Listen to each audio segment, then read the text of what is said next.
I see globalization essentially being reoriented. I don't see retrenchment. I see can-do businesses trying to find ways to make globalization work better and better for them, not retreat from it. Welcome to Radio Davos, the podcast from the World Economic Forum that looks at the biggest challenges and how we might solve them. This week, as the forum convenes its big meeting in China, we're looking at the state of globalization, reshoring, friendshoring, export bans, tariffs, sanctions. Is global trade going into reverse or simply into a new phase? And how should companies react? We are seeing a big evolution in how companies are assessing these risks. Many companies are on a journey in this respect here, becoming more sophisticated about how they do this, how to cope with this ever-changing world. This analyst looks at the resurgence of industrial policy as governments intervene to help their domestic manufacturers and considers what the unintended consequences might be. When governments develop their interventions in industrial policy, they should have in mind very much what objectives they're trying to accomplish. Just saying, I want to build an industry here or repatriate production, well, how much? Can we translate as much of these objectives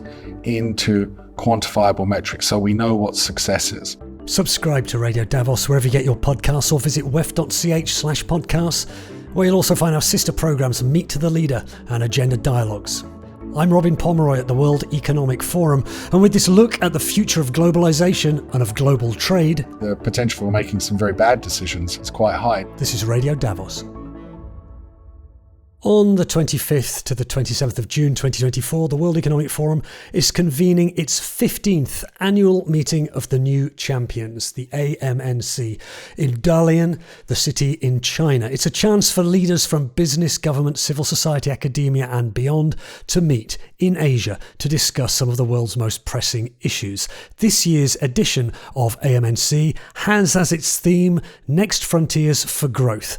One of the factors that has spurred economic growth in many parts of the world over the last few decades has been globalization. But with rising geopolitical tensions and concerns about the downsides of globalization to jobs or the environment, might we be seeing global trade go into reverse? To get a clear picture of the state of global trade and where it might be going, we spoke to Simon Evenet, founder of Switzerland-based trade policy think tank, the St. Gallen Endowment for Prosperity Through Trade. Simon is also a co-chair of the Forum's Global Future Council on the Future of Trade and Investment and a contributor to a report called The Costs of Geopolitical Rivalry for Business, 10 Lessons for Better Policy Design. He spoke to my colleague Spencer Feingold. Well, I'd like to begin by asking you about a white paper you wrote recently on the costs that geopolitical rivalries are having on businesses around the world. In the paper, you write that the case for free trade is under unprecedented pressure. Do you mind describing the various types of pressures that we are currently seeing impacting the global economy? Pressure on globalization, or at least the support for free markets, I think comes from three sources. One, after the pandemic, there was a real concern that cross-border supply chains didn't work as well as they should do. Now, one can debate whether that's the case, but there are certainly some policymakers who no longer trust market forces as much as they used to.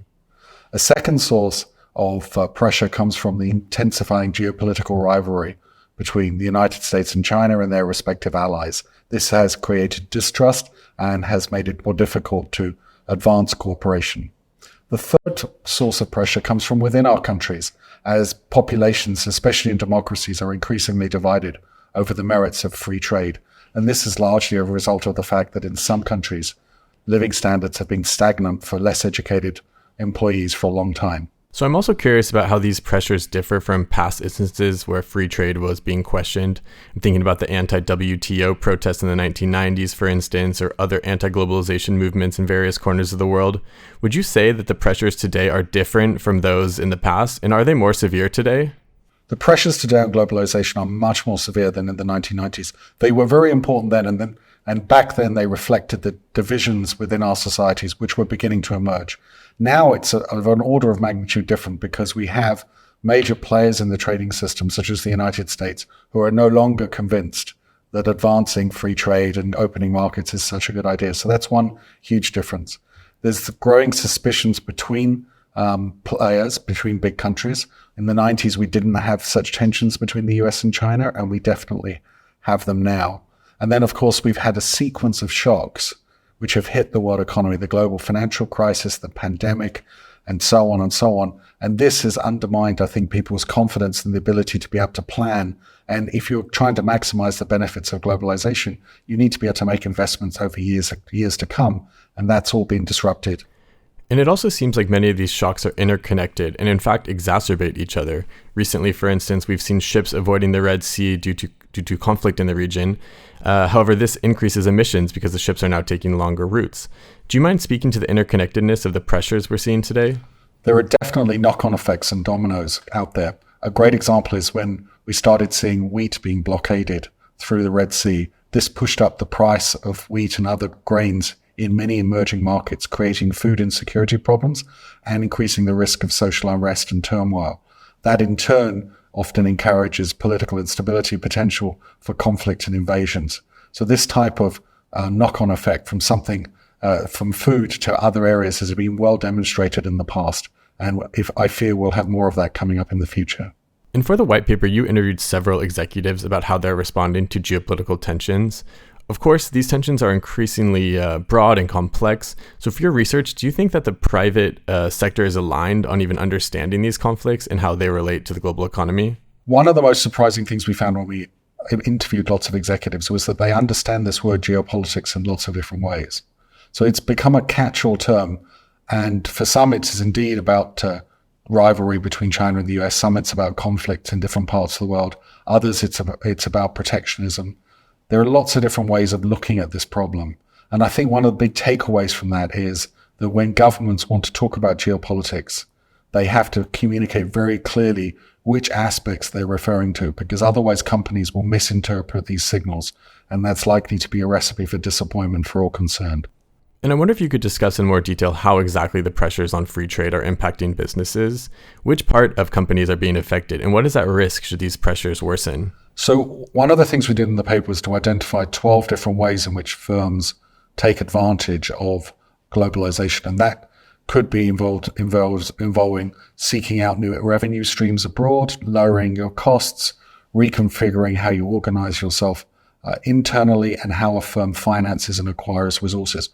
All of those things can be jeopardized in different ways by geopolitics. So you could be shut out of foreign markets because of a trade war. You could find the costs of your energy that you were buying from Russia suddenly surge. If you're a case of a German company, you could find that you're unable to hire Chinese scientific talent as much as you used to be able to, and you might find that you can't finance your company as well as in the past because you can't tap into foreign capital markets. So all of those different ways are potentially at risk if geopolitical rivalry gets too far out of control. I also wonder how companies are responding to this type of volatility. We've seen headlines about companies shifting supply chains or even moving headquarters or factory locations.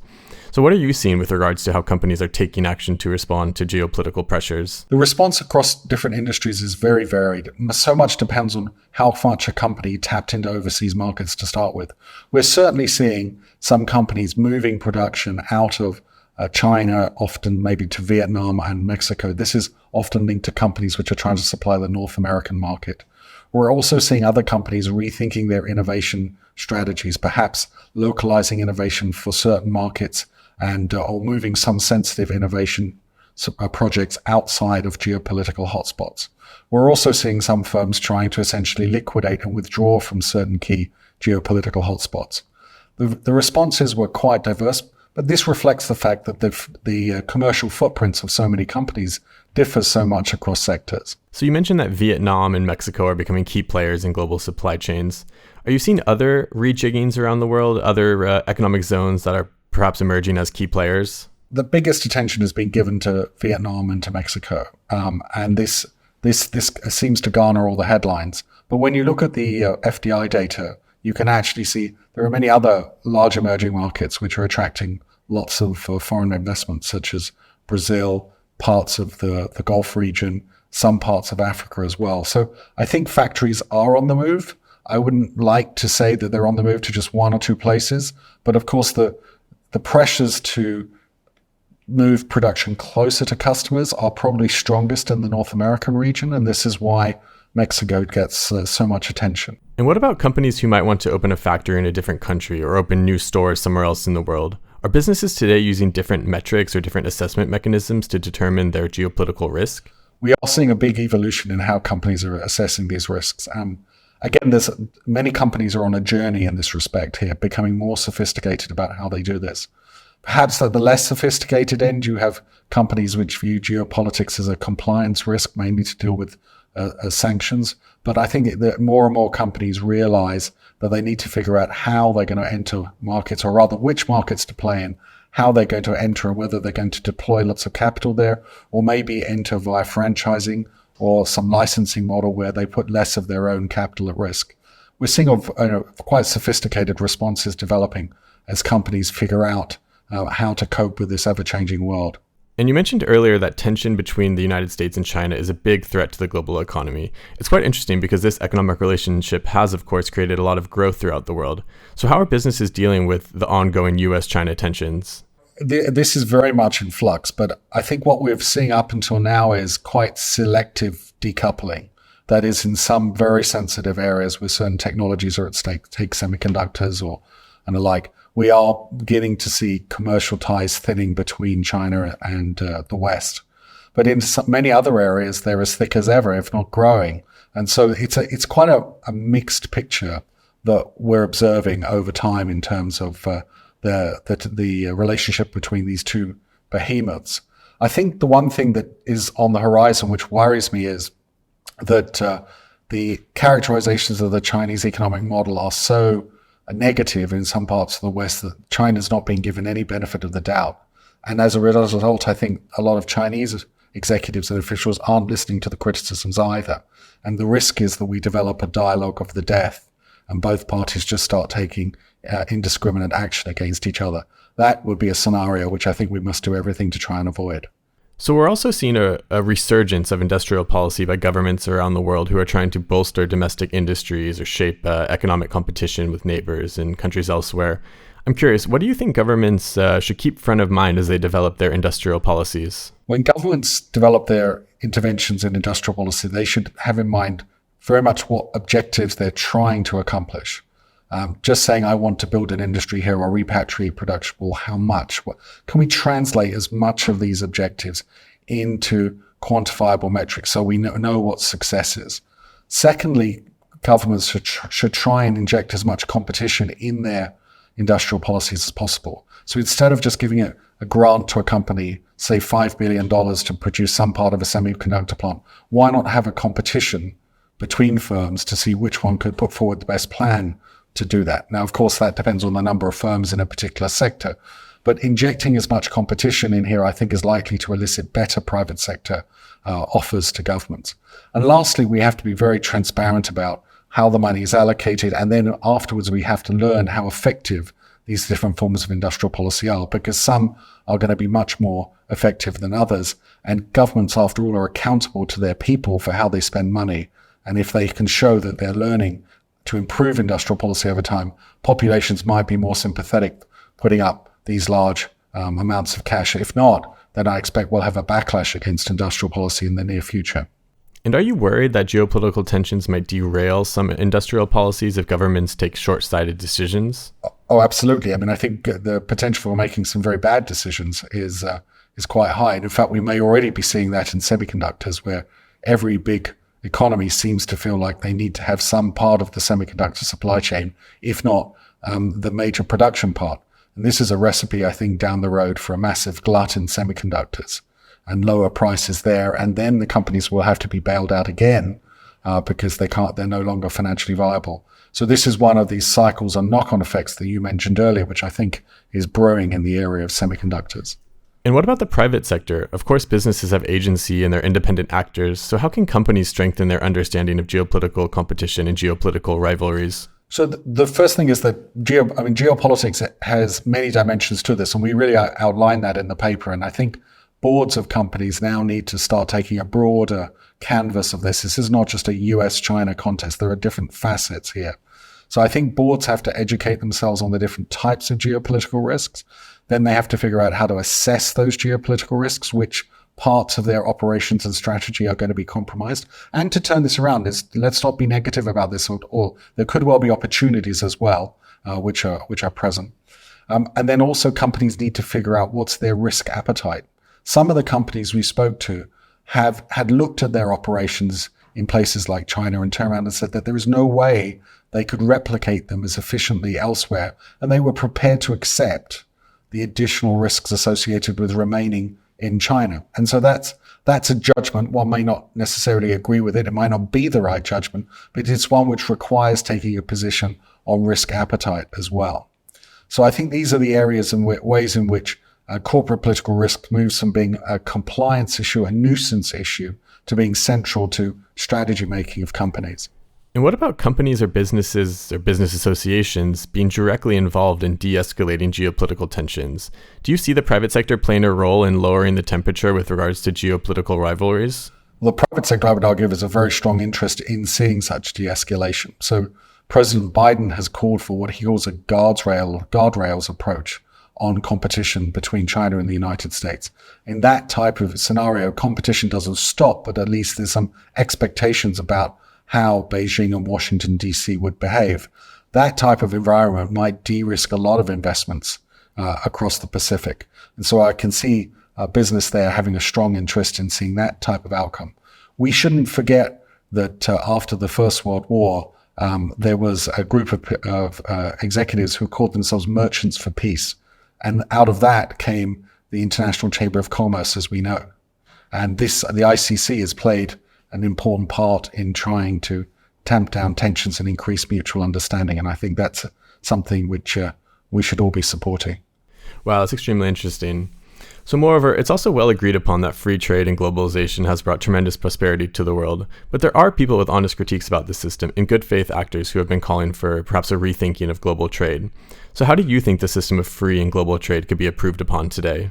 If I may, I can go back to an episode earlier in my career where I was a junior World Bank official. And at the time, we were writing reports on the future of globalization at the end of the last century, where we were saying, look, in order to get the most out of globalization, you need to have strong domestic institutions to help displaced workers retrain and to restore their living standards, to get their careers back on track. If we're honest with ourselves, very few countries have those institutions in place. And I think was part of the backlash that we've seen across the transatlantic has been about really from people who have felt let down by globalization. And they have not felt that they have been given a chance to bounce back. So that's one, I think, really important lesson we've got to fix. We've got to take on board and fix. Another one is going to be the relationship between international trade and how we fix climate change. If the estimates of many experts are right and there's massive underinvestment in this area, and if the view is that we need to get governments to incentivize climate change related investments, then that's going to involve different types of subsidies, and that will run straight into the potential conflict with the rules of the World Trade Organization on subsidies. Now, there's a debate as to how much that is the case, but that's an area where the rules need to be clarified so that we don't end up with a huge subsidy war leading to perhaps to a tariff war, all in the name of trying to advance climate change. So that's another area where a lot of work's got to be done. And a final area, of course, where there's so much change going on, both at the global level as well as in our societies, is in digital technologies. And here we have next to no serious rules at the World Trading System on digital technologies and on e-commerce. And that's an area which they're trying to build out, but we need to have much more progress there. So there's a big agenda, actually, if you want to align globalization, international trade rules with 21st century imperatives. Unfortunately, we've just not been able to make that much progress on it to date. And I think it's also worth noting that for everyday consumers, global trade and geopolitical tensions can seem very abstract and very far away. So how do these issues impact everyday consumers as well as small business owners around the world? A very tangible example happened recently when the US Congress decided to give TikTok 270 days to sell up and get out of the US. Well, why does that matter? Well, 170 million Americans use TikTok. So this piece of very popular social media may well be lost in 9 months' time for Americans. So they'll have to use some other form of social media, fair enough, but this will be a disruption. So that's one example where we see important knock-on effects for individuals. Another example, which some people would think of as even more important, is the spike in food prices which followed the invasion of Ukraine and the uncertainty about food supplies there. So this was an important cost of living issue, which was exacerbated. So these are two examples where you have real sort of day-to-day practical individuals facing the fallout from geopolitics. So most Radio Davos listeners, I'm sure, are familiar with globalization, but you also mentioned deglobalization and reglobalization in this conversation. Do you mind explaining what you mean by those two terms? Globalization is a process whereby the connections between national markets and economies get stronger and stronger, mainly because firms sell goods and services across borders, firms invest across borders. You and I travel across borders. When we go abroad on holiday, we are essentially sourcing tourism services abroad. All of those different ways in which markets are knitted together through firms or through individuals' actions, that's globalization. Deglobalization is the reversal of that process, normally triggered either by fears by the private sector, us individuals, that we don't want to travel or we don't want to engage abroad, or it's sometimes induced by governments. Think of the case of the trade war between the United States and China, where taxes on imports in both directions were raised. So deglobalization is reversing the process of globalization. Reglobalization is a new term, and it means different things to different people, but I think one way of thinking about this, and it certainly came out in our interviews, was that companies with revenue growth targets may not be able to earn as much revenue growth in China as they were looking to. So instead, what they're doing is looking for underserved emerging markets where they can go in and penetrate more of those markets. So reglobalization is a redirection of corporate efforts towards new underserved markets. And that could be very good news for the people in those markets who haven't had the benefits of these foreign products before. And what about decoupling and de-risking? What do they mean and how do they differ? Decoupling is the process when a firm consciously retreats from a foreign market. So they may have a task or a function they do in a foreign market, like production or R&D or marketing, and they stop doing that. And they either replace that task by doing it cross-border, offshore, or they just stop doing it at all. So that's a conscious effort of retreating. De-risking is different. Here, a company takes a fresh look at what could go wrong in their supply chains and sits there and asks itself, okay, if I carry on doing what I am doing now, if there's too much risk, what compensating measures can I take to reduce that risk? So that might mean holding more inventories so that if there is a temporary shortage, a company can still keep supplying its customers. Or it might mean a company which used to source from 1 or 2 locations now sourcing for 3 or 4 locations, which have different risk profiles. So de-risking is looking at commercial operations from the perspective of reducing risks as geopolitics and other disruptions rise. Decoupling is taking the explicit decision to withdraw. So I'm also curious about the influence that everyday people can have. How can consumers deepen their understanding of geopolitical tensions and perhaps influence the response from governments as well as the private sector? I think everyday people have a lot of power to demand transparency from their governments, to demand some degree of accountability for how money is spent. They also have the right to know what types of key decisions are being made vis-a-vis other countries. So what's the strategy? What's the underlying logic, which is supposed to be at work here? So in the case of the current confrontation between the US and China, what purpose is served by having trade wars? What was Donald Trump trying to accomplish? If the idea was to get the Chinese to change their behavior, that obviously hasn't worked. And if that hasn't worked, why are we not removing these tariffs? So I think I think we should ask for more explanations. We should not let politicians play on our base instincts, and we should raise the bar in terms of explanation and quality of discourse on here. And lastly, what type of attitudes are you seeing in the private sector? Are companies in general having a positive or negative outlook? I tell you, one thing I learned from these interviews was the can-do attitude of many companies who operate internationally.